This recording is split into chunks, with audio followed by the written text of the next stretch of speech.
багш амны хүндийн эрүүл мэндийн сургагч багш. Энэ юу вэ? Шагаан шүд.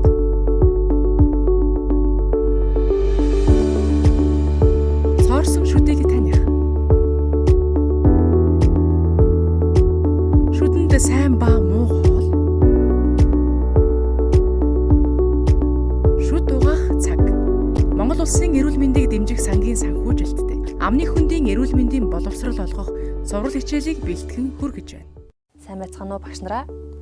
Цэцэрлэгийн дунд ахлах ангийн хүүхдүүдэд Монгол үндэсний уламжлалт наадгай болох шагаа ашиглан хүүхдийн шүдний өнгө болон шүдний хатуулга, шүдний хэлбэрийг таниулах зорилготой жишг сургалтыг хэрхэн хийх талаар танилцуулах болно.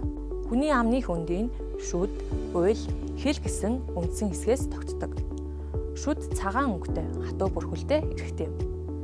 Харин хэл, уйл нь ягаан өнгөтэй, зөөлөн байдаг бөгөөд тэдгээрийн бүтэц ба хэлбэрийг хүүхдүүд мэдэж авах нь амны хүндийн арчилгааг хийж сурах үндэс суурь болох ач холбогдолтой юм а. Одоо та бүхэнд шүд болон хэлний бүтэцийг хүүхдэд таниулах хичээлд хэрэглэгдэх багц хэрэглэгдэхүүнийг танилцуулъя. Үүнд 20 ширхэг шагаа, ягаан өнгийн зөөлөн даав, халаадаг цавуу хэрэг болно. Багш та халаадаг цавууг ашиглах зааварчилгыг хүүхдэд тайлбарлаж өгөх ба аюулгүй ажиллагааг хангаж ажиллаарай. Ангийн хүүхдүүдийг ширээнд суулган ширээ бүрт нэг багц хэрэглэгдэхүүн хүрэхээр бэлтгэнэ.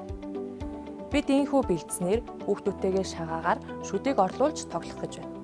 Зөөлөн ягаан даавууг ширээн дээр дэлгэж тавиад шагааны хонь талыг уруул. Ямаа талыг хил рүү харж байхаар төсөөлөн хагас дугуй хэлбэр үүсгэн өрнө. Шагааг хос хосоор нь тэгш хэмтэй өрүүлэхийг хичээгээрэй. Нэг талд 5 хос шагаа байхаар нийт 10 шагаагаар хагас дугуй хэлбэр үүсгэнэ. Үүнтэй адил нөгөө талд нь мөн 10 шагааг үрж тавь.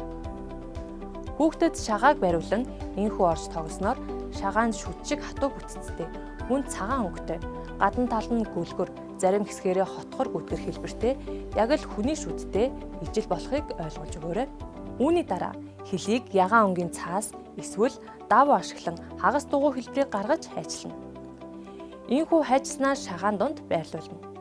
Ингэснээр шүд ба хэлний өнгө тэдгээрийн бүтцийн ялгааг ойлгуулна. За ингээд амны хүндэд байх шүд болон хэлийг шагаа болон ягаан өнгийн зөөлөн даавуу ашиглан дүрслэн бүтээх ажил дуслаа.